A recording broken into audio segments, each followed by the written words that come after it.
Avis vascular center, మన దేశంలోనే the best varicose vein hospital.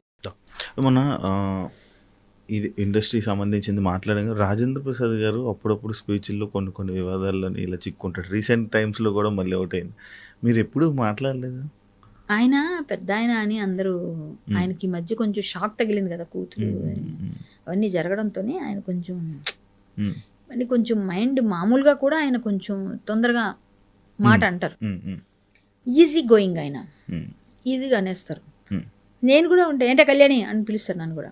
మరి నన్ను అందరూ అలా పిల్లరు మరి జనరల్గా. అమ్మ బాగున్నావు అంటారు, లేకపోతే మేడం బాగున్నావు అంటారు, ఏమ్మ అంటారు, చెల్లి అక్క చెల్లిలో ఏంటే అని అనే ఇది ఉండదు. ఆయన ఎవరైనా షూటింగ్లో ఏంటే కళ్యాణి ఏంటమ్మా ఏం చేస్తా ఏదో ఒకటి మాట ఎవరినైనా వే అది.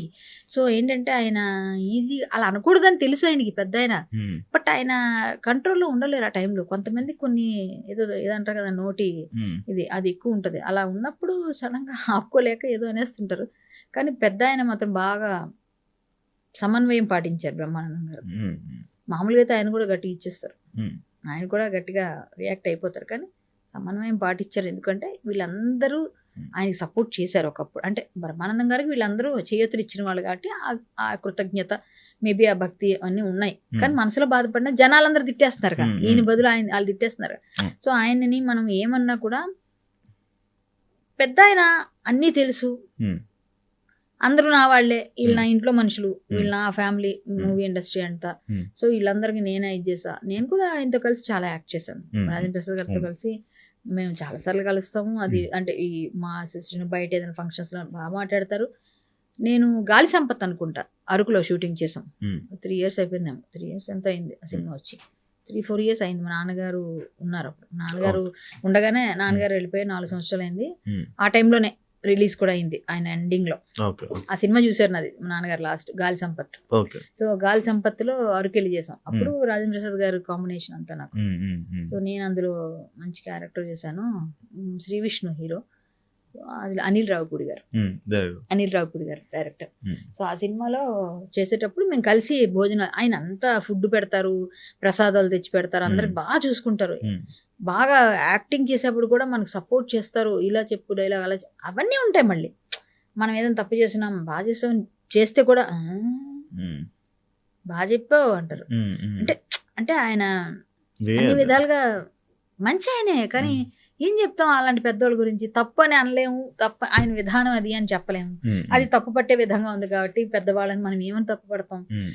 కానివ్వండి, కొంతమంది మన ఇంట్లో ముసలమ్మలు ఉంటారు, బాగా మూలన కూర్చుని ఉంటారు. కొంతమంది బాగా వయసు అయిపోయి ఉంటుంది, వాళ్ళు చేదస్తం పెరిగిపోతుంది. వాళ్ళు ఏదేదో మనం ఏది మాట్లాడినా దానికి ఏదో ఒకటి తీస్తారు. సో వాళ్ళకన్నీ చిన్నప్పుడు నీకు అది చేయలేదరా, నేను ఇది చేయలేదరా అని వస్తాయి. అప్పుడు మనం ఏమంటాం, సరే నువ్వే చేసేవాలే అని వదిలేస్తే అయిపోయింది, లేకపోతే పెద్ద గొడవ. సో ఆయన ఒక పెద్ద ఇండస్ట్రీకి ముసలాయన అయిపోయారు, పెద్ద ఆయన అయిపోయారు, చేదస్తం పెరిగింది. ఆయన ఏం మాట్లాడినా పట్టించుకోకూడదు అంటాను నేనైతే అది పట్టించుకో. అంటే 1918లో ఒక అమ్మాయిని చదివించుకోవడమే కష్టం. అలాంటి టైంలో మీరు చాలా కళలు లైక్ సింగింగ్ కానీ అంటే చదివించడమే కష్టం. అలాంటి టైంలోనే హరికథలు, పాటని కానీ, డ్యాన్స్లని కానీ ఇవన్నీ నేర్చుకునే ఇది అంటే అటు సైడ్ ఎలా వెళ్ళారు, ఎలా రాగలిగారు అని? చిన్నప్పటి నుంచి నేను హరికథ వింటూ పెరిగాను ఇంట్లోనే. సో నేను ఆ వింటూ పెరుగుతున్నప్పుడు నాన్నగారు హరికథ నాకు చిన్నప్పటి నుంచి, మా నాన్నగారు మృదంగం వాయించడం, మృదంగం ఆల్ ఇండియా రేడియో మృదంగ విద్వాన్. ఆయన పెద్ద పెద్ద హరిదాసులకి, అప్పుడున్న పెద్ద పెద్ద హరిదాసులకి నాన్నగారు మృదంగిస్ట్. ఇప్పుడు పద్మశ్రీ వచ్చి మొన్న కాలం చేశారు ఒక ఆయన, ఆయనకు కూడా ఎన్నో వేల కథలు నాన్నగారు చాలా పెద్ద మృదంగిస్ట్. అంటే వాళ్ళందరి దృష్టిలో నాన్నగారు ఉంటే ఏదన్నా ముందుకెళ్ళిపోద్ది అన్నంత మంచి పేరు నాన్నగారు. చాలా టాలెంటెడ్, మంచి గాత్రం, ఘంటసాల గారి గాత్రంలో ఉంటుంది నాన్నగారు. అందుకే ఆయన అలా పాడేవారు ఘంటసాల గారి పట్ల. మేము కూడా నేర్చుకునేవాడు. సో తమ్ముడు నేను ఇద్దరం చాలా చిన్నోళ్ళం. తమ్ముడికి అంతే 1 year, మీరు చెప్పిన 80కి. సో నాకు వాడికి 1 year డిఫరెన్స్. సో నేను ఏమంటానంటే, ఇప్పుడు ఈ విధంగా మేము చిన్నప్పుడు నేను 1980 అంటే ఆ 80s మొత్తం 80s కి నేను అసలు ఇంకా చిన్న నేనెంతండి, చాలా చిన్న. లేదు 1989కి 10 years కూడా లేదు, 10 years ఉంటాయి అలా అనుకుందాం. సో నేను ఇప్పుడు ఆ టైంలో హరికథ నేర్చుకోవడం మొదలు పెట్టాను కదా, విన్నాను. సో అనుకుందాం నేను ఆ 80s కి చిన్న పిల్లని. సో నేను 94-95 ఆ టైంలో నా 10th క్లాసు. ఆ టైంలో నేను అలా ఉన్నాను కాబట్టి నేను అప్పటికి కరాటే నేర్చుకున్నాను, హరికథ నేర్చుకున్నాను. చదివించడం కష్టం. మా ఇంట్లో మేము కష్టాలు పడి వచ్చాం. మా నాన్నగారు చాలా కష్టపడి మమ్మల్ని పెంచారు. మాకు ఫుడ్ తినడానికి కష్టపడాల్సిన రోజులే అవన్నీ. ఓపెన్ గా చెప్పాలంటే మీ 2 పిల్లల్ని పెంచాలి, వాళ్ళు బాగా చదువుకోవాలి. కాబట్టి నాన్నగారు రాత్రి పగలు హరికథలు చెప్పేవారు, వెళ్ళి మృదంగం వాయించేవారు. పల్లెటూరుకు వెళ్ళి మా నాన్నగారు కోతలు నూర్పులు అయినప్పుడు వెళ్ళి రామనామస్మరణ చేసి హరికథ చెప్పి మా తమ్ముడు చిన్న డోలకు పట్టుకొని వెనక సపోర్ట్కి వెళ్ళేవాడు. వీళ్ళిద్దరు సైకిల్ మీద వెళ్ళి 20 కిలోమీటర్లు 10 కిలోమీటర్ రేడియస్ లో ఉన్న అన్ని ఊర్లకి వెళ్ళి ఆ రామాలయం దగ్గర రామాని రామనామ కీర్తన చేసి రాముడి గురించి పాడి రామ సంకీర్తన చేస్తే నచ్చిన వాళ్ళు వచ్చి హరికథ చెప్పారు కదా అని విన్నవాళ్ళు ఎవరికో మనసు కరిగి ఆ పాట బాగుంది అంటే నాన్నగారు ఓంకారనాదాలు లేకపోతే శంకర నాద శరీర పాడితే మైక్లో అలా జనాలందరూ వచ్చి కూర్చుండిపోయారట. ఆ పాట విని వచ్చేసేవారు. అంత మంచి గాత్రం నాన్నది. సో వచ్చి మా పిల్లలు ఫీజులు కట్టుకోవాలి కదా అని ఆయన కష్టపడితే ఈ రోజు కరాటే కళ్యాణ్ ఉంది. ఆ రోజు నాన్నగారు వెళ్ళి అక్కడ వెళ్ళి కష్టపడి రూపాయి, 2 రూపాయలు, 5 రూపాయలు ఇన్ని వస్తే ఆ చిల్లరలే అంతా రూపాయి నోట్ల కన్నా కూడా చిల్లర ఎక్కువ ఉండేది. రూపాయి, 2 రూపాయలు, ₹1 పావలా ఇవన్నీ ఆ టైంలో అవే ఎక్కువ. కానీ అవన్నీ నేను ఉదయాన్నే మాకు నైట్ ప్రోగ్రామ్కి వెళ్ళి వచ్చేసరికి 12, 11 నేను పడుకుండిపోయేదాన్ని, నాకు తెలియదు. సో తమ్ముడు నాన్నగారు నిద్ర ఉండేది కదా, వాడు పాపం చిన్నప్పుడు వచ్చేవాడు నాన్నగారితో పాటు వచ్చాడు. ఇలా సైకిల్ మీద కూర్చుని నిద్రపోతుంటే ఇలా ముందును కూర్చోబెట్టి తక్కువ వచ్చేవాడు. 11 అంతే. అప్పుడు 11 అంటే నిద్రపోవడం అంటే ఎక్కువ. 9కి 7కి మొదలు పెట్టినా 7కి మొదలు పెట్టినా కవిట్లో మా తాతగారు శ్రీకాకుళం 7:30కి అక్కడ పడుకునేవాళ్ళు. మా ఇంట్లో కూడా అంతే 9 ఇప్పుడు కూడా అప్పుడు మేము 7-8 గంటలకు పడుకునేవాళ్ళం చిన్నపిల్లలం కాబట్టి ఎవరైనా అంతే అప్పుడు ఆ ఊరిలో. సో నాన్నగారు 10, 10:30, 11కి వచ్చేవారు. నేను పడుకునేది నిద్రలోనే. ఉదయం లేచాక నేను తమ్ముడు ఇద్దరు లెక్క పెట్టడం అవన్నీ 20 వచ్చింది, 30 రూపాయలు వచ్చింది, 50 రూపాయలు ఇవన్నీ మా అమ్మ జాగ్రత్త చేసి చిట్టీలు కట్టి లేకపోతే అవి చేసి ఇవి చేసి మా ఫీజులు కట్టి ఏదో పుస్తకాలకి వాటికి ఫీజులు పెద్ద ఉండవు, గవర్నమెంట్ స్కూల్లోనే చదివాం కాబట్టి. కానీ పుస్తకాలు బట్టలు ఉంటాయి కదా కామన్గా, మా పిల్లలు బాగా పెరగాలి అని అట్లా మమ్మల్ని అందరినీ కష్టపడి నాన్నగారు చదివిస్తే మా తమ్ముడిని నన్ను ఈ రోజు తమ్ముడు కానీ నేను కానీ ఒక స్థాయిలో ఉన్నాం. మేము ఏ చెడు అలవాట్లకి మేము వెళ్ళలేదు. ఎందుకు అంటే కష్టాలు చూసాం. మనకి ఇప్పుడు ఇండస్ట్రీలో వచ్చి 25 సంవత్సరాలు పబ్బు తెలియదు. ఏదైనా రిలీజ్ ఫంక్షన్స్ కి వాటికి వెళ్ళడం తప్ప పర్సనల్ గా నేను ఎప్పుడు నేను ఎప్పుడు వెళ్ళను. చూసుంటాను ఎక్కడ కనిపించాను. నేను ఎప్పుడైనా ఏ పార్టీలో కనిపిస్తానా? కనిపించండి. ఎందుకంటే నేను అది కాదు. నేను ఎంతసేపు ఆర్థడాక్స్ ఫ్యామిలీ నుంచి వచ్చామా, మా నాన్నగారు మా అమ్మగారు సంగీతం విద్య ఎలాగా హరికథ అవన్నీ పట్టేసాయి. మన సంప్రదాయం వీటితోనే ఉన్నానేమో. నేను అలాగే నాకు చిన్న చిన్న ఇండస్ట్రీకి వచ్చాక అనిపిస్తుంటాయి. కానీ ఏ రోజు మనం విచిత్రమైన పోకళ్ళకి పోకుండా ఇప్పటి వరకు అలాగే 25 years లో నేను ఇలాగే ఉన్నాను. నన్ను తిట్టేవాడు క్యారెక్టర్స్ చూసి క్యారెక్టర్ నాది అనుకుంటే ఎట్లా? యాక్చువల్లీ అదే క్వశ్చన్ నాది ఇప్పుడు. అంటే మీరు ఇంత మంచి ఫ్యామిలీ నుంచి వచ్చి అంటే సినిమా ఇండస్ట్రీలో ఇలాంటి క్యారెక్టర్స్ వేయడం ఏంటి కళ్యాణి గారు అని అంటే కరెక్టే. నేను వచ్చినప్పుడు నా వెనక ఎవరు లేరు, నాకు బ్యాక్ బోన్ ఎవరు లేరు.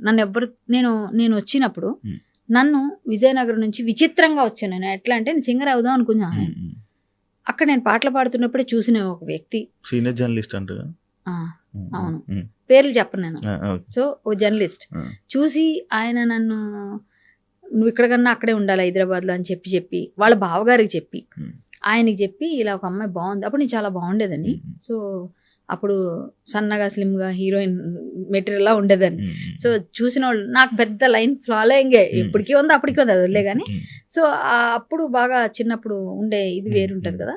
వాళ్ళందరూ బాగా పాడుతుంది అమ్మాయి, బాగా మాట్లాడుతుంది, యాంకరింగ్ చేస్తుంది అని అట్లా టైంలో ఆయన అడిగితే నాకు ఇంట్రెస్ట్ లేదు. ఫస్ట్ నాకు 16 years ఉన్నప్పుడు ఒక ఆయన అడిగారు నాటకాలు, ఆయన మా విజయనగరంలో. కానీ అమ్మో విజయనగరం నుంచి హైదరాబాద్ ఎవరు లేరు తెలియదు, మేము రావనేసాం. మా నాన్నగారు కూడా పంపించిన వేశారు. సో నేను అప్పుడే 16 సంవత్సరాలు అప్పుడు రాలేకపోయాను. కొంచెం 18, 19 వచ్చినప్పుడు ఈయన వచ్చి అడిగారు నన్ను. నాకు 20 ఉంటాయి, 18, 19, 20 వచ్చింది అప్పటికి. సో అడిగారు. అప్పుడు కూడా కొంచెం అటు ఇటు అయింది. అయిన తర్వాత ఇంకా 21 పడుతున్నాయి. అప్పుడు ఈయన వచ్చి అడిగారు అనమాట, రావాలి మీరు, మంచి క్యారెక్టర్ ఉందంట. అంటే ఒకసారి వెళ్ళు, మా మామయ్య మా అత్త అందరూ అన్నారు, వెళ్ళు అమ్మ నాన్నలు కూడా.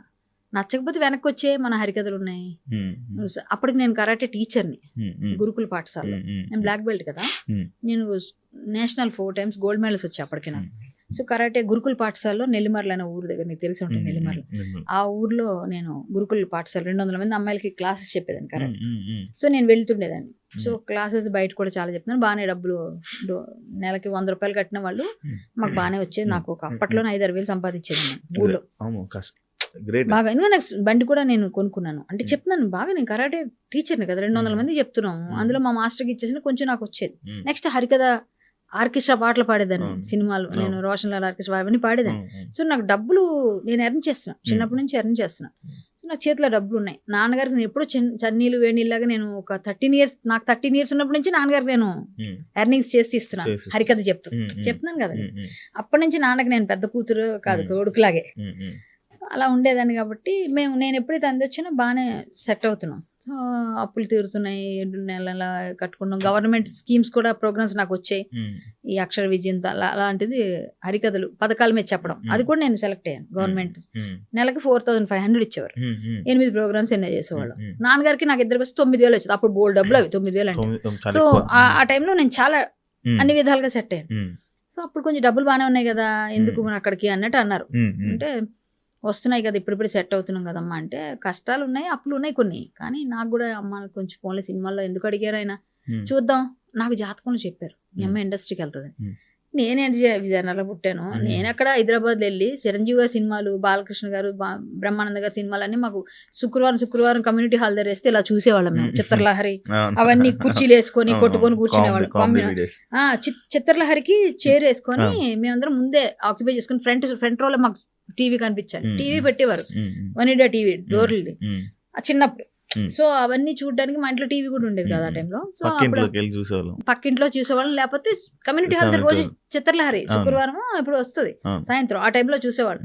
ఈ హనుమాను లేకపోతే మహాభారతం అన్ని వచ్చేవి, చూసేవాళ్ళం. అంటే జంగిల్ బుక్ అని ఇలాంటివి. సో ఆ టైంలో నేను వెళ్ళి చూసినప్పుడు కూడా మా వాళ్ళందరికీ ఏంటంటే, సరే వీళ్ళందరూ ఇక్కడ చూడడమే మనకు అలవాటు అయిపోయింది, వాళ్ళని ఎదురుగా చూస్తే ఎలా ఉంటుంది అని ఒక ఫీల్ ఉండేది నాకు ఆ ఫీల్ ఉండేది. సో సరే అయితే నేను కూడా వెళ్ళమంటున్నారు కదా, నేను ధైర్యం చేశాను. ఆల్రెడీ మన కరాటేకి ఎవరు అంటాడు ఏమనంటే నేను పీకేద్దాం అని ఫీలింగ్ ఉంటుంది. అలాంటి ఫీలింగ్లో నేను కూడా ధైర్యంగానే వచ్చాను. ఫస్ట్ టైం ఆయన తీసుకుని వచ్చారు ట్రైన్లో. వాళ్ళ బావగారు జర్నలిస్ట్, వాళ్ళ బావగారు తీసుకొచ్చిన తర్వాత వాళ్ళ ఇంటికి తీసుకెళ్లారు. మధ్యాహ్నం ఏదో కొంచెం భోజనం చేశాను. వాళ్ళిద్దరు డిస్కషన్ అవుతుంది రూమ్లో, నేను బయట ఉన్నా. అందంగా ఉన్న అమ్మాయిని తీసుకొని ఇక్కడికి వచ్చి గుదిబండలా పెట్టుకుంటారు, మీకు కూతుర్లు ఉంచుకొని ఇట్లా చేస్తే ఆ పిల్ల ఏదైనా చేంజ్ చేస్తే, ఏదైనా ప్రాబ్లమ్స్ వస్తే ఎవరు రెస్పాన్సిబిలిటీ, వాళ్ళ అమ్మ నాన్నలు ఎవరు అంటారు. అదే సహజంగా, అది మనం తప్పు పడ్డానికి లేదు, వాళ్ళ ఇంట్లో గొడవవుతుంది. సో ఆయన కొంచెం వైఫ్కి గౌరవ ఇచ్చి నాకు చెప్పారు, అమ్మ నేను వేరే దగ్గర పెడతా ఫ్రెండ్ ఇంట్లో, నువ్వు అక్కడ ఉండాలి, ఇక్కడ కష్టం అవుతుంది మన ఇంట్లో, పిల్లలంతా వచ్చి చదువుకునే ఇది కదా, మనం అటు ఇటు లేటుగా వచ్చినా ఇక్కడ అవ్వదు, అదే ఏదో చెప్పాడు. సరే అంకుల్ అన్న. నన్ను తీసుకెళ్ళి ఒక పెద్ద ఆయన దగ్గర కూర్చోబెట్టి వాళ్ళ దగ్గర మాట్లాడిచ్చాడు. ఆ పెద్ద ఆయన కూడా సినిమా ఇండస్ట్రీ, ఆయన చూసి నేను బాబరే ఉన్నాడు, అయినా ఆ సినిమాలో వేరే ఉంటాడమ్మో అని ఆయన అనుకున్నాను. మాట్లాడాను. తర్వాత రెండు రోజులు, అప్పుడు వరదలు ఇక్కడ హైదరాబాద్లో కొట్టుకెళ్ళిపోతుంది. 2000 అప్పుడు ఎప్పుడు వరదలు వచ్చా అప్పుడే నేను వచ్చా. ఆగస్ట్ టైం అనుకుంటా, జూలై ఆగస్ట్ టైంలో. సో మొత్తం అన్నీ కొట్టుకెళ్ళిపోతున్న టైంలో కార్లు అన్నీ వెళ్ళిపోతున్నాయి, నేను కూడా ఉన్నాను అక్కడే ఆ టైంలో. ఆయన నన్ను ముందు 2 రోజులు బాగానే మాట్లాడి 3వ రోజు నీకు నేను బాండ్ రాస్తావా 1 year అని అడిగాడు నన్ను. 1 year బాండ్ రాస్తే నీకు నేను నెలకి ఇంతని ఇస్తాను, నీ అప్పులు తీరిపోతే మీ అమ్మ వాళ్ళకని నువ్వు ఇక్కడే సెటిల్ అయిపోవచ్చు అన్నాడు. నేను అప్పుడు బాండ్ అనగానే ఇంటికి ఫోన్ చేసి పీపీ నెంబర్తో ఇంటికి ల్యాండ్లైన్ ఉండేది, ల్యాండ్లైన్కి ఫోన్ చేసి చెప్తే, నో బాండ్ గిన్ రాయకూడదు, అమ్మో నువ్వు ఆడపిల్లవి ఏమవుతుందో తెలీదు, నువ్వు అక్కడ తెలియని ఊరికి వెళ్ళావు, అలాంటివి ఏం చేయకని మా మామయ్య ఒక ఆయన పంపించి తీసుకొచ్చేసి అని చెప్పి పంపించారు. ఆ టైం కూడా ఇవ్వట్లేదు, నువ్వు చెప్పకపోతే ఈరోజు వెళ్ళిపో నువ్వు అంటున్నాడు. రేపు ఉదయం వస్తారు అనేసి రేపు ఉదయం వచ్చేదాకా ఉంటానని చెప్పి మెల్లగా ఉండి, రేపు ఉదయం రాగానే వర్షంలోనే తడుచుకుంటూ మేము వెళ్ళిపోయాం బయటికి. రాయము మేము బాండ్ అని. వెళ్ళిపోండి మరి ఖాళీ చేసిన రూమ్ అన్నాడు. ఇప్పుడు ఆయన తీసుకొచ్చిన ఆయన వదిలేసాడు, ఈయనే పంపించాడు. ఏం చేయాలి నేను? అప్పటికి ఆ 2-3 రోజుల్లో ఈయన చేసిన హెల్ప్ ఏమైనా ఉందంటే, పద్మాలయ స్టూడియో చూపించాడు, రామానాయుడు స్టూడియో చూపించాడు, ఇక్కడే ఈ 2, సారథి స్టూడియో చూపించాడు. ఈ 3 స్టూడియోలు తిప్పాడు. నేను ఆ 3 స్టూడియోలకు వెళ్ళినప్పుడు పద్మాలయ స్టూడియోలో నిర్మల్ గారు ఏదో విజయ నిర్మల్ గారు ఏదో ఒక సీరియల్ చేస్తున్నారు జీకి, వినాయక విజయం లాంటిది ఏదో, అదొకటి. ప్లస్ ఈ అశోక్ కుమార్ గారు మహాకవి కాళిదాస్ దూరదర్శన్ చేస్తున్నారు, అందులో రాజనర్తకి క్యారెక్టర్ వెతుకుతున్నారు, అంటే సెకండ్ హీరోయిన్. శిల్ప గారు హీరోయిన్, ఆయన హీరో. నాగేశ్వరరావు గారు చేసిన మహాకవి కాళిదాస్ అదే నారదరేశ్వర అశోక్ కుమార్ గారు ఆయన. సో నేను వెళ్ళి 2 రోజులు వీళ్ళిద్దరు ముగ్గురిని కలిపాడాను. అమ్మాయి పనికి వస్తుందని ఆయనకి నమ్మకం, ఆయన నమ్మకం. నేను ఎలాగా నన్ను చూసి కూడా వాళ్ళు నాకు పాట పాడమంటే నేను వెంటనే తడుకోకుండా ఏ పాట కావాలండి, ఎలాంటి పాట కావాలని పాట పాడిన వాళ్ళు అడిగినట్టు కాకుండా అన్ని ఏది అడిగితే పాడేస్తున్నాను. చాలా టాలెంటెడ్ ఉంది ఈమె అన్నారు. డైలాగ్ ఏది ఇస్తే చెప్పేస్తున్నాను, ఎందుకంటే పెద్ద పెద్ద డైలాగ్ చెప్తాం హరికథలే, మేము పెద్ద పెద్ద పాటలు పాడతాం. ఇదంతా డైలాగులు ఇంత మనకేం అనిపించలేదు అసలు, టఫాటఫా చెప్పేసాం. అప్పటికే మన నాటకాలు కొంచెం అనుభవాలు ఉన్నాయి, కొంచెం అన్ని విధాలు స్టేజ్ పర్ఫార్మెన్స్ చేస్తాను కాబట్టి నాకు ఈజీ అయిపోయింది ఇవన్నీ. నాకేం పీనట్స్ లాగా అనిపించింది. సో వాళ్ళు వాళ్ళకి అందరికీ చెప్పలేరు కొంతమంది కదా, ఏమీ బాగా చెప్తుంది అన్ని విధాలు. కానీ ఆయన నాకు డాన్స్ వచ్చా అని అడిగారు, చెప్తే చేసేస్తానండి అన్నాను. సరే అయితే నీకు ఎవరైనా డాన్స్ టీచర్ తెలుసానా? తెలుసండి, మా సీనియర్ ఒక ఆవిడ ఉన్నారు ఇక్కడ దూరదర్శన్లో, అలా ఆయన పని చేస్తారు, నా రామంతపూర్, ఆవిడని అడుగు, ఆవిడ కానీ ఓకే అంటే నీకు రాజనర్తకి క్యారెక్టర్ ఇస్తాను, నువ్వు డాన్స్ కూడా చేయాలన్నారు. సరేనండి అన్న అనేసి ఆవిడని ఒప్పించేశాను. ఈయన రాజనర్తకి క్యారెక్టర్ ఇచ్చారు. ఈ 2-3 రోజుల్లో ఏంటి, నాకు 2-3 సినిమా చిన్న చిన్న మన క్యారెక్టర్స్ యాక్సెప్ట్ చేసేసారు. ఎవరు మన అప్పుడు గోవింద్ గారిని ఒక మేనేజర్ ఉండేవాడు, ఇప్పుడు లేడు, ఆయన చనిపోయాడు పద్మాలయలో. ఆయన కూడా నాకు క్యారెక్టర్ అది చేశాడు. కొన్ని చాలా పెద్ద పెద్ద స్టోరీస్ ఉన్నాయి, చాలా ట్రై చేశాను, దొరికే ఒకటండి. సో నాకు నమ్మకం వచ్చింది నా మీద, నాకు నేను చేయగలను, నాకు వస్తాయని. నేను అప్పుడు మా చుట్టాల, మా అక్క ఉంటుంది, మా మామయ్య భార్య, వాళ్ళకి తెలిసిన చుట్టాలు ఉంటే తారనాకాలు, వాళ్ళకి చేసి ఫోన్ చేసి నాకు ప్లేస్ ఎక్కడైనా ఉండడానికి ఇప్పించండి, నేను ఇక్కడ నుంచి కష్టపడి ట్రై చేసుకుంటానంటే ఎక్కడ దొరకలేదు. తారనాకాలు వాళ్ళకు చుట్టాలు వాళ్ళు ఉండేది. సో అక్కడ వాళ్ళ ఇంటి దగ్గరలోనే, మనకు తెలిసిన ఉండాలి కదా ఒకళ్ళని, వాళ్ళ ఇంటి దగ్గరలో 600 రూమ్ రెంట్లో ఒక సింగిల్ రూమ్, చిన్న రూమ్, ఇందులో సగం ఉంటుంది. ఆ రూమ్లో నాకు రూమ్ ఇచ్చారు. ఆ 600 రూమ్కి తెల్లవారి లేచి ఇల్లంతా కల్లాపు జల్లి ముగ్గు పెట్టి అన్ని చేసి వెళ్ళాలి, నెలకు ఒకరు పెట్టాలి. ఫస్ట్ 10 రోజుల్లోనే నాకు నెలకు వాటా ఇచ్చేసారు. ఆ 10 రోజుల నుంచి నాకు ఉదయం 5 గంటలు లేచి కల్లాపేసి ముగ్గులేసి అన్ని చేసి 6 గంటలకు నేను స్టూడియోలో ఉండాలి. కష్టపడి అలాగే వచ్చి మొత్తం తిరిగాను. 1 year అయితే కష్టపడ్డాను నేను. ఆ 1 year తర్వాత నాకు కష్టపడాల్సిన అవసరం రాలే. సో నన్ను అలా తీసుకొచ్చి వదిలేసిన వాళ్ళ దగ్గర ఎదిరించి నేను ఒక్కదాన్ని, ఇప్పుడు నా మొహం చూపించేంత మాట్లాడతారు వాళ్ళు కనిపిస్తే, కానీ వాళ్ళు ఏం చేశారని నాకు తీసుకొచ్చి వదిలేశారు. ఒక విధంగా చెప్పాలంటే వేరే ధైర్యం లేని అమ్మాయి అయితే వేరే విధంగా అవుతుంది. నేను అప్పుడు కూడా నా మనసు ఒప్పుకోలేదు కాబట్టి నేను రాయలేదు బాండ్. నేను అట్లా తప్పులు చేసి బతకాలని నాకు లేదు. వాళ్ళు ఏం చెప్తారో కూడా నాకు తెలియదు, ఏమైనా చెప్పొచ్చు, నేను వెళ్ళలేదు. మీకు వచ్చే ఇండస్ట్రీలోని కమిట్మెంట్ ఇష్యూ ఎవరికైనా అడుగుతారండి. మనకి ఇష్టం ఉండాలి, మనం వెళ్ళాలి. మనకు వద్దు అనుకుంటే ఎవరు అడుగుతాడు? మనకు నచ్చితేనే కదా ఎవరైనా మనల్ని. ఇప్పుడు మీ అనుమతి లేకుండా ఎవరు ఏం చేయలేరు, మీ అనుమతి ఉండాలి ఏది చేయాలన్నా. వాళ్ళ ట్రయల్స్ వాళ్ళు చేస్తారు, నేను ఎప్పుడు తప్పించుకుంటాను.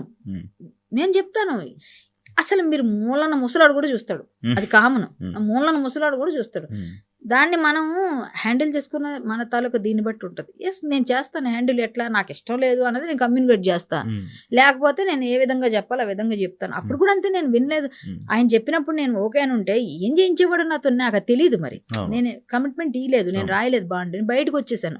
నేను ధైర్యంగా బయటకు వచ్చి మా చుట్టాల ఇంటి దగ్గర డబ్బులు కట్టుకొని 600 రూపాయలు రూమ్ రెంట్, నా ఫస్ట్ రూమ్ రెంట్లో నేను ఉన్నాను, బతికాను. ఇవన్నీ ప్రూఫ్స్. ఇప్పుడు వెళ్తే లాలాపేట శాంతినగర్లో ఉంది నా రూమ్, అక్కడ ఇప్పుడు కూడా లాలాపేట దగ్గర. నేను ఇప్పుడు చెప్తున్నాను అడ్రస్, అక్కడ వెళ్ళి అడగొచ్చు మీరు. నేను ఉన్నాను, 20 రూపాయలు నూడిల్స్ తిన్నాను, బతికాను. నేను ఏ రోజు నాకు తిండి కూడా లేకుండా పడుకున్న రోజులు నాకు తెలుసు. ఎందుకంటే నాకు డబ్బులు తక్కువ. 300 రూపాయలకి జంగిల్స్ పాడాను, 300 రూపాయలకి డబ్బింగ్లు చెప్పాను, 600 రూపాయలకి ఆర్కెస్ట్రాలో 1000 రూపాయలకి పాటలు పాడాను. నేను కష్టపడ్డాను ఆ రోజుల్లో, నేను కష్టపడే వచ్చాను. తక్కువేనా ఎక్కువేనా 2000లో అది నాకు ఎక్కువే, బట్ నేను కష్టపడి బతికాను. నేను ఎవరి దగ్గర ఎవరి ప్రాపకండ ఎవరి దీన్ని తీసుకొని నేను బతకలు ప్రాపకం తీసుకొని బతకలే. సో అలాంటప్పుడు నేను ధైర్యంగా అప్పుడు ఉన్నాను, ఇప్పుడు ఉన్నాను, అలాగే ఉన్నాను. కాబట్టి ఇండస్ట్రీలో ఎవరైనా నేను ముందుకెళ్ళి గట్టి మాట్లాడతాను. ఎందుకంటే నేను ఎప్పుడు ఎవరు మోచేతి నీళ్ళు తాగలేదు, అంతే. అందుకని అంత గట్టిగా మాట్లాడతా. నన్ను ఎవరు అలాంటి కష్టాలు పడే వచ్చా, కష్టపడే బతికా. ఎప్పుడు ఎవరికి కమిట్మెంట్లు ఇవన్నీ నేను ఇచ్చి బతకాల్సిన అవసరం నాకు రాలేదు. నన్ను ఎవరు అడగలేదు. ఎందుకో చెప్పనా, కరాటే ఫస్ట్ పేరు ముందు అదొకటి నూరుకొచ్చు గట్టిది. అబ్బకి ఎవరు మాట్లాడలేదు. ఒకళ్ళు మాట్లాడినా కూడా నేను తప్పించుకుని వెళ్ళా. మనకి ఇష్టం లేకుండా ఎవరు మనం చేయలేదు. ఇదైతే క్లియర్. మనం ఎదగాలి అనుకుంటే మనం వెళ్ళి మీద పడితే ఎవడన్నా మనల్ని ఎప్పుడు యూజ్ చేసుకోకుండా వదులుతాడు. బట్ అలా ఉండాల్సిందే. అది ఎక్కడికక్కడ మనకి అవసరం లేని విషయాలకు మనం దూరపోతే మనకి ఏ ప్రాబ్లం రాదు. ఆడెవడో సొంగగారుస్తున్నాడు కదా అని మనం కూడా వెళ్ళి మనకు అవకాశం ఉంది కదా అనుకుంటే ఈ రోజు ఇస్తాడు, తర్వాత ఇంకొకటి పిలుస్తాడు. తర్వాత అవసరం ఉంది. నీకు టాలెంట్ ఉంటే నేను ఎక్కడున్నా ఎత్తుకుని వస్తాను. నేను టాలెంట్తోనే బయటకు వచ్చా. నేను గట్టిగా డైలాగ్ చెప్పగలనే. అంతెందుకు మోహన్ బాబు గారితో కలిసి శివశంకర్ సౌందర్య గారు లాస్ట్ సినిమా అక్కడ నేను అది ఎక్కడది కుషాల్ నగర్ అనుకుంటా, కూర్గ్ దగ్గర, అక్కడికి వెళ్ళాం షూటింగ్ కి. బ్రహ్మానందం గారు, వేణుమాధవ్ గారు, నేను, అలీ గారు, మేము అందరం అక్కడికి వెళ్ళాం. అక్కడ ఆయన మౌలా ఏమంటారు కాదు ఏమంటారు లామా లాగా మొత్తం గుండు కొట్టించుకొని అక్కడ పెద్ద ఉంటారు, లామాస్ ఉంటారు. సో గుండు కొట్టించుకొని ఆయన చేశారు అది. అప్పుడు ఒక డైలాగ్ నేను చెప్తే ఆయన ఇప్పటికి కూడా అంటారు మంచి ఆర్టిస్ట్ కళ్యాణ్ అని. ఆయన డైలాగు నా డైలాగు ఇలా ఆయన ఎదురు ఉంటుంది యూట్యూబ్లో కూడా. ఆ డైలాగ్ చెప్తుంటే నేను మర్చిపోకుండా ఫటాఫట్ ఆయన డైలాగ్ నాకు ఇచ్చిన డైలాగ్ నేను చెప్పేశా. ఆయన కొంచెం అటు ఇటు సారీ కళ్యాణి నాదే తప్పు అని ఆయన ఒప్పుకుంటారు. నువ్వు కరెక్ట్ చెప్పావు డైలాగ్, నేను బాగా చెప్తున్నానని చెప్పేసి నేను చెప్తాను మళ్ళీ ఇప్పుడు మళ్ళీ బాగా వస్తుంది ఇంకోటి తీసుకొని చెప్పేసి మంచి ఆర్టిస్ట్ అని నన్ను మెచ్చుకున్నారు. డైలాగ్ కింగ్తో అనిపించుకున్నాను అని ఇప్పటికీ అంటారు ఆయన. నా హరికథ చెప్పిస్తారు అంటే నేను మర్చిపోను. బాగా మెమరీ ఎక్కువ ఉంటుంది నాకు, బాగా మెమరీ ఉంటుంది. పక్కోళ్ళ డైలాగ్ నా డైలాగ్ రెండు ఎక్కువతాయి నాకు. సో నేను సీరియల్స్లో కూడా నాకు ప్రాంప్టింగ్లు ఉండవు, నాకు చెప్పేస్తారు సీను. డైలాగులు కూడా నేను యాడ్ లిప్స్ ఎక్కువ ఉంటాయి. ఏది చేయట్లేదు సీరియల్స్లో. ఎట్లా అయిపోయింటే సీరియల్లోకి వస్తే గెస్ట్ రోల్స్ చేస్తున్నాం. గెస్ట్ రోల్ అంటే ఇప్పుడు నేను ఎక్కువ తీసుకుంటానమ్మా. వాళ్ళకి రోజు ఇవ్వాలంటే వాళ్ళకి ఇచ్చే బడ్జెట్ ఇంత బడ్జెట్లో సగం బడ్జెట్ మాకు ఇవ్వాలంటే కష్టం కదా. ఇప్పుడు ఒక ₹1,00,000 ఇస్తారు, లక్షలో నేను 30,000 నాకే ఇవ్వాలంటే ఎక్కడ? ముగ్గురు ఆర్టిస్టులు వస్తారు, అదే వాళ్ళకి ప్రాబ్లం. సో నేను 30,000 తీసుకున్నాను అనుకో, నాకు ఎట్లా ఇస్తారు? గెస్ట్ రోల్ అనుకో, ఒక 5 రోజులు పిలుస్తారు, 5-3 ఎంతో ఇచ్చేసి ఇది ఒక నెల రోజులు 2 నెలలు వేసుకుంటారు టీఆర్పీ పెరిగే వరకు. తర్వాత వాళ్ళు పక్కన పడేస్తారు. ఎందుకు? ఎప్పుడైనా అవసరం అయితే మళ్ళీ టీఆర్పీ మళ్ళీ మనల్ని దించుతారు లైన్లోకి. ఇదే కదా జరిగేది. సో అలా ఉంటది. కాబట్టి ఒకప్పుడు మెయిన్ లీడ్ చేసి ఇప్పుడు చిన్న చిన్న వేషాలు ఏమంటే నేను వేయలేను. నేను ఒక మార్క్ సెట్ చేసుకున్నా. బాబీ అనో అబ్బా అనో మీమ్స్ లో నా ఫోటోలు నా వీడియోలు అన్ని వచ్చి ఒక ఇదైపోయింది. ఇప్పటికి కూడా అది ట్రెండ్ అలా ఉంది. నేను ముసలైపోయి నేను 100 సంవత్సరాలు వచ్చినా నన్ను బాబీ అనే పిలుస్తారు, అబ్బా అనే పిలుస్తారు. ఎందుకు అంటే అది ట్రెండ్ చేసాం, సెట్ చేసాం. ఇప్పుడు అది అవసరంగా వాళ్ళు వాడుకుంటున్నారు నన్ను, నా ఫేస్ బ్రహ్మానందం గారు. సో అలా వాడి అలా చేసి 200-250 సినిమాలు మంచి ఎన్నో సినిమాలు చేసాం. ప్రతి కమెడియన్తో యాక్ట్ చేసేసాను నేను వచ్చి 25 years లో చాలా అచీవ్ చేసుకొని ఒక అసోసియేషన్లోని కానీ ఎక్కడ ఇండస్ట్రీలో ఎవరికైనా ప్రాబ్లం అంటే కళ్యాణం ముందు వస్తుంది. ఎవరు మాట్లాడరు, ఎందుకంటే వాళ్ళకి భయం, ఎందుకు మనకెందుకు తల్లం. కేసులు కూడా వేయించుకుని ఉన్నాయి చాలా అన్ని విధాలుగా. సో ఇన్ని జరిగినా కూడా నేను నా ఇండస్ట్రీ నాకు అన్నం పెట్టింది అమ్మ అని నేను బతుకుతున్నా. సో ఇలాంటి విషయాల్లో ఈ రోజు ఒక పెద్ద క్యారెక్టర్స్ చేసి నువ్వు చిన్నగా ఇప్పుడు చిన్న మనసు ఒప్పుకోదు. ఒకటి ఆత్మాభిమానంతో బ్రతికే వాళ్ళకి తిండి లేకపోయినా చచ్చిపోతాం కానీ తిండి లేదు అని చెప్పుకోరు ఇళ్లలో. అలాంటి కోవకు చెందిన వాళ్ళు ఎంతో మంది ఉన్నారు. సో మేము కూడా అదే కోవలోకి వెళ్తాం. మాకు సినిమాలు లేవు, సీరియల్ లేకపోయినా హరికథ చెప్పి బతుకుతా, హరినామస్మరణ చేశాను. నేను ఏ రోజు చెప్పాను ఫైట్ చేసేటప్పుడు నన్ను అందరూ ఇండస్ట్రీ వాళ్ళందరూ నువ్వు ఇండస్ట్రీ వాళ్ళ మీద అంటున్నావు అంటే ఎస్ తప్పు ఉంటే ఎవరైనా అడుగుతాను, ఆ ఇంట్లో వాళ్ళు కూడా అడుగుతా అని చెప్పాను. హరినామస్మరణ చేసి బతుకుతున్నా, హ్యాపీగా ఉంది. నాకు ఎంత వస్తే అంత ఇస్తుంది, రాముడు ఎంత ఇస్తే అంత తింటున్నాను. ఇప్పుడు నాకు కొన్ని ఆశయాలు ఉన్నాయి, గుడి కట్టాలి, హరికథ పాఠశాల పెట్టాలని. ఇప్పుడు నేను ప్రతి ఊరు వెళ్ళి 108 హరికథలు నేను రామనామ స్మరణ చేయాలనుకుంటున్నాను, రామ జననం చెప్పాలనుకుంటున్నాను. ప్రతి ఒక్కరికి చెప్తాను, హరికథ చెప్తాను. హరికథ విన్నాక మీకు ఇసుక సిమెంట్ అవి ఇవ్వండి చాలు, డబ్బులు కాదన్నా నేను. మీరు నా డబ్బులు నాకు రెమ్యూనరేషన్. నాన్నగారు ఎలా తెచ్చారు అప్పుడు నా కోసం ఫీజుల కోసం? సేమ్ అదే నాన్నగారు వెళ్దామని చెప్పారు, అప్పుడులాగా మనం వెళ్దాం అన్నారు, ఆయన వెళ్ళిపోయారు ఈలోగా. సో నేను అది పట్టుకున్నా, ఆయన వారసత్వం. సో అది నేను తీసుకుని వెళ్ళి నేను అది క్యారీ ఫార్వర్డ్ చేయాలనుకుంటున్నా. సో గుడి కట్టాలి, హరికథకి పాఠశాల పెట్టాలి, నాకు ఇష్టమైన హరికథ నిలబడాలి. ఇప్పుడు పద్మశ్రీ రావాలని ఫైట్ చేస్తే 2 పద్మశ్రీలు వచ్చాయి. 108 రోజులు 108 గంటలు 136 గంటలు హరికథ ఉత్సవాలు చేశాను. ఎన్నో చేశాను. నా డబ్బులన్నీ నా ఆశయం కోసం చాలా ఖర్చులు పెట్టాను. అదే డబ్బులు నుండి ఇప్పటి గుడి కట్టేసేదాన్ని. సో ఎన్నో చేశానమ్మా, చేస్తూనే ఉంటాను. మీరు చెప్పగలరా సేమ్ మోడ్యులేషన్ లో బాబీ అండ్ డైలీ చెప్పగలరా? రాదు కదా, అంటే వస్తుంది, ఎందుకు రాదు, వస్తుంది. కానీ ఒకటి మనమేగా చెప్పింది, ఎందుకు రాదు. కానీ కాకపోతే ఇప్పుడు నన్ను బాబీగా ఎవరు ఇష్టపడట్లే, బాబీగా ఎవరు గుర్తించట్లే. బయటికి వెళ్తే ఇప్పుడు నాకు నా ఇమేజ్ మారిపోయింది. ఎలా మారిపోయింది అంటే ఒక హిందుత్వాదిగా నేను టర్న్ అయిపోయాను. హిందుత్వాదిగా, హిందుత్వ కోసం ఫైట్ చేసే అమ్మాయిగా, పాస్టర్స్తో ఫైట్ చేసే ఆవిడగా, ఒక అమ్మాయిల్ని కాపాడే ఒక అక్కగా, అమ్మగా, ప్లస్ గుళ్ళు కోసం పోరాటం చేసే ఒక నాయకురాలుగా, అన్ని విధాలుగా నా ఇమేజ్ మారిపోయింది. ఇప్పుడు బాబీ అంటే కూడా, కానీ నా బాబీ ఇమేజ్ నేను వాడుకుంటాను. నేను కూడా ఏదైనా చేయాలనుకుంటే చేస్తాను. ఇప్పటికీ నన్ను ఎప్పటికీ ఎవరికి అది ఉండిపోతుంది, అది ఉండిపోతుంది. బట్ బాబీ అన్నప్పుడు ఆనందపడే వాళ్ళకు నేను ఇప్పుడు చిన్న ఎగ్జాంపుల్ చెప్తాను. నేను కొవ్వూరులో 12 సంవత్సరాల కింద జరిగింది. ఇంకా మనకు సంవత్సరంలో ఉన్నాయి పుష్కరాలు కదా, ఏది కొవ్వూరులో రాజమండ్రి పుష్కరాలు, గోదావరి. ఆ టైంలో నేను హరికథ చెప్పడానికి వెళ్ళాను. నాన్నగారు ఉన్నారు, నాన్నగారు నేను కలిసి వెళ్ళాం. 2016 అదే పోనీ ఏదో ఒక 12 సంవత్సరాలకు ఒకసారి వస్తుంది మనకి. నెక్స్ట్ తొందరలో ఉన్నాయి అవి. అవునా? అయితే పుష్కరాల టైంలో నేను పుష్కరాలు చేయడానికి వెళ్ళినప్పుడు నాకు హరికథ వేశారు గవర్నమెంట్. హరికథ వేస్తే జనాలకి నన్ను బాబీగా తెలుసు, అలా ఆర్టిస్ట్గా తెలుసు. హరికథ ఈవిడేం చెప్తుంది అని ఎవరికి తెలియదు. నెక్స్ట్ ఇలాంటి మీలాంటి కుర్రోళ్ళందరికీ నన్ను ఆ రేంజ్లో చూశారు కదా, ఇక్కడ చూసి జీర్ణించుకోలేరు. సో నేను హరికథ చెప్తానని చెప్పేసి నాకు అంతా వచ్చారు, మొత్తం అంతా పెట్టారు. పెద్ద పెద్ద స్టేజ్. నేను హరికథ చెప్తుంటే నాకు ఇదే గొడవ, బాబీ బాబీ బాబీ అని అరుస్తున్నారు, ఆపట్లేదు. మైక్ తీసుకున్నాను, స్టార్ట్ చేశాను. తమ్ముళ్ళు మీరు ఒక్క నిమిషం బాబు, ఒక అరగంట సేపు నా హరికథ వినండి, కొంతసేపు వినండి, కామ్గా ఉండండి. నా ఫ్యాన్స్ అన్నారుగా మీరు, ఆ ఫ్యాన్గా నేను అడుగుతున్నాను. కొంతసేపు మాట్లాడుకున్న హరికథ వినండి. నా హరికథ విన్నాక మీకు అప్పుడు బాబీ అనాలనిపిస్తే అప్పుడు మీరు అనండి అన్న. నా హరికథ 3.5 గంటలు విన్నారు. బాబీ అనే మాట నేను మళ్ళీ వినలేదు నేను. అంతమంది క్రౌడ్లో బాబీ అనే మాట వినలేదు. వెళ్ళిపోతూ వచ్చి కాళ్ళకి దండం పెట్టి వెళ్ళారు. ఇది ఛాలెంజ్ చేస్తాను నేను ఛాలెంజే చేస్తా. నా హరికథ వినండి, ఆ తర్వాత మీకు అనాలనిపిస్తే బాబీ అనండి. ఎందుకంటే అనరు, ఎవరు అనరు. అంత డివైనిటీ ఆ పాత్రలో అలా వెళ్ళిపోతారు ఆ వేలో. నేను చిత్తశుద్ధిగా, నేను మొన్న నూజివీడులో హరికథ చెప్పినప్పుడు కూడా 7:40కి ఇచ్చారు నాకు స్టేజ్. చలికాలం మామూలుగా ముసలి వాళ్ళు 9:30 పడుకుని పోతారు తినేసి కదా, అందరూ ముసలి వాళ్ళే ఉన్నారు. యంగ్స్టర్స్ తక్కువ ఉన్నారు అనుకుందాం, 11 వరకు ఉన్నారు నూజివీడులో. మీకు లైవ్ వాళ్ళ నెంబర్లు ఇస్తా, ఫోన్ చేసి కనుక్కోండి. 11 వరకు ఉన్నారు. నాకు చదివింపులు ఎంత 18,000 వచ్చాయి. గిఫ్ట్ ఇస్తారు కదా, చదివింపులు ఇస్తారుగా, 18,000 ఇచ్చారు. హరికథకు 18,000 చదివింపులా. అంటే అలాంటి కళాకారుల్ని గౌరవించే వాళ్ళు ఉన్నారు అక్కడ. నా కథకి నేను కాదు ఫ్యాన్స్, ఈవెన్ శివ విన్నా కూడా ఫ్యాన్ అవుతారు అని చెప్తున్నా. నేను అంత కాన్ఫిడెంట్గా చెప్తా. నేను అలా జనాల్ని నేను తీసుకెళ్ళగలను. ఎంతో మందిని నేను ఎగ్జాంపుల్ ఇస్తాను. సో నా కథ విన్న వాళ్ళందరికీ ఆ వేలో వెళ్ళిపోతాను.